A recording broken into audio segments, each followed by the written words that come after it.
आज के प्रोग्राम हरफिराज के पहले हिस्से में इसी पर बातचीत करेंगे। हमें ज्वाइन किया है इंतहाई मोहतरम जनाब औरिया मकबूल जान साहब ने। और ये साहब, कौन है इन फैसलों के पीछे? कोई बड़ी ताकत है?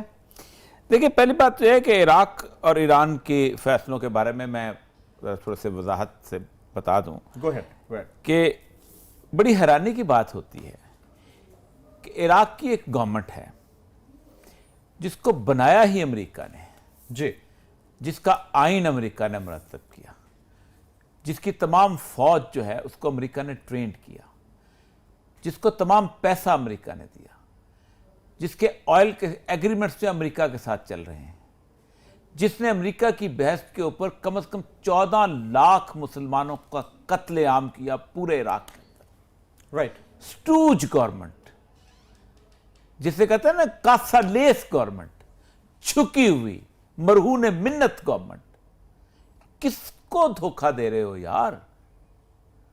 10 साल ईरान जो है 2003 में घुसा है अमेरिका वहां पर। जी, ईरान ने मुकम्मल तौर पे वहां पर, चलो ईरान का मसला था, सद्दाम उनसे लड़ता था, वो चाहते थे कि सद्दाम वहां से जाए जी, लेकिन अमेरिका के आने के ऊपर किसी एक ने भी ना तो जहाद का ऐलान किया। फॉरेन फोर्सेस ऑक्युपाई कर रही थी इस वक्त, का स्कोर सेटल होता है, होने दो।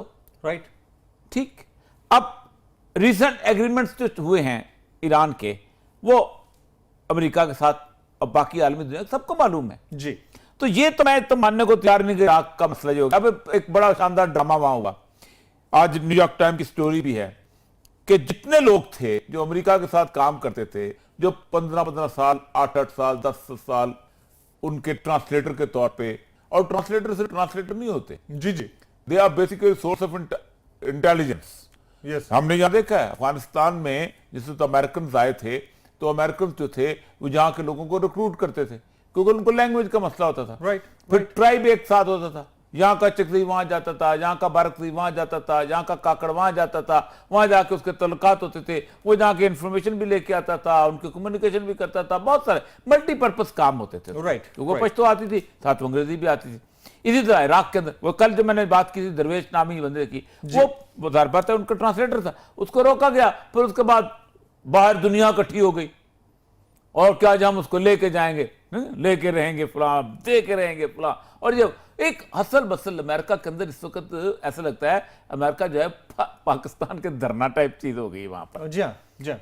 यानी ये कभी अमेरिका में आपने सोचा होगा कि आप उसकी जो डिप्टी अटॉर्नी जनरल जो है, जो एक्टिंग अटॉर्नी जनरल है, वो ट्रंप के ख्यालात के मुखालिफ गवर्नमेंट पॉलिसी के सैली येट्स जी, वो जो है वो जाके कहे कि जनाब आप इसको डिफेंड ना करें ट्रंप के उसको।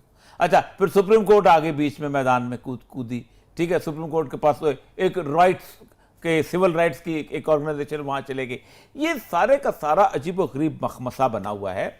मैंने कई दफा, लोग उसको बात को मानते नहीं हैं हमारे यहाँ, लेकिन बुनियादी तौर पर अगर कभी रसूल अकरम सल्लल्लाहु अलैहि वसल्लम की अहादीस को आप देखें तो वो पूरे का पूरा जो प्रोसेस है, उस प्रोसेस जो है वो वापस इसराइल की तरफ चीजों को लेके जा रहा है। अच्छा। और हाँ, और जो पूरे का पूरा पहले जो बरतानिया का एक इमेज था। आप ये कहना चाह रहे हैं कि अमेरिका के पीछे इसराइल है? नहीं, अमेरिका के पीछे इसराइल है, अमेरिका की तबाही के पीछे भी इसराइल ही होगा। इसलिए कि जब तक अमेरिका की तबाही नहीं होगी, इसराइल की आबादकारी नहीं होगी। और रसूल अकरम फरमाया कि बैतुल मक़दस की आबादी मदीना का उजड़ना है। तो क्या ये लिखा जा चुका कि अमेरिका की तबाही ट्रंप के हाथों होने वाली है? ये अब मुझे नहीं पता, लेकिन देखें आप इस वक्त इसराइल को देखें जी, अमेरिका किस बुनियाद पे आगे बढ़ता है? मिलिट्री इंडस्ट्रियल कॉम्प्लेक्स की बुनियाद पे। बिल्कुल।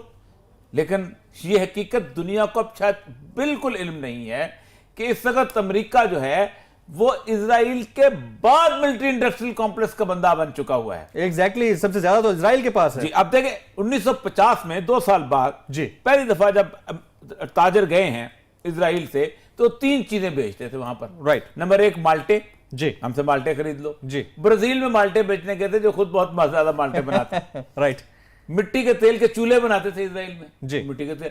या फिर उनके यहाँ एक स्पेशलिटी थी ज्यूस की, नकली दांत बनाते थे। आपको याद होगा, अब तो खैर और तरह के दांत आ गए, वो जबड़ा होता था, वो जबड़ा फिक्स करते थे, उसको बनाते थे उसके बूढ़े लोगों के लिए, या कोई इक्का दुक्का दांत जो लगाते करते। लेकिन इस वक्त सबसे ज्यादा जो वेपन्स एक्सपोर्ट करता है दुनिया को वो इजराइल है। 6.5 बिलियन डॉलर की सेल है साल की उसकी, per annum, right, per annum. सबसे ज्यादा 1985 से लेके अब तक सबसे ज्यादा ड्रोन जो हैं वो इस वक्त 60% ऑफ द ग्लोबल मार्केट जो है वो इजराइल के पास है जी। बेस्ट पॉसिबल ड्रोन जो हैं, इवन जो अमेरिका ड्रोन इस्तेमाल कर रहा है वो भी इजराइल के। अच्छा, आप अंदाजा करें कि इजराइल जो है वो अपने 4.5% जीडीपी जो R&D पे, रिसर्च एंड डेवलपमेंट पे खर्च करता है जी। और दुनिया में रिसर्च एंड डेवलपमेंट के तमाम बड़े बड़े ममालिक, इवन जर्मनी जैसा मुल्क जो है वो भी 2% अपनी मिलिट्री रिसर्च एंड उस पर करता है, डेवलपमेंट R&D पे। इजराइल जो है R&D पे 35% के करीब, 33-35 के करीब ये खर्च कर रहा है जी। UGV एक उसका अनमैन व्हीकल है, ठीक है जी, ground vehicle, unmanned ground vehicle. एक उन्होंने टैंक डिजाइन किया है कि जिसके अंदर इंसान, अब वो टैंक बड़ा पॉपुलर हो रहा है, वो टैंक जो है जिसमें इंसान नहीं होते और वो मैग्नेटिक फील्ड, जैसे उनका हुमवी टैंक है ना, जी जी, उनका अमेरिका का जी। हुमवी टैंक जो है वो मिसाइल भी उसको वापस भेज सकता है क्योंकि वो एक मैग्नेटिक फील्ड होती है, उसको धक्का देती है और वापस चला जाता है, राइट। लेकिन कमाल की बात बताऊं आपको जी। अफगानिस्तान में वो टैंक इस्तेमाल वो फेल हो गया। उसकी बुनियादी वजह ये थी कि उसका एक विंड पाइप होता है, अच्छा। जिसमें धुआं निकलता है।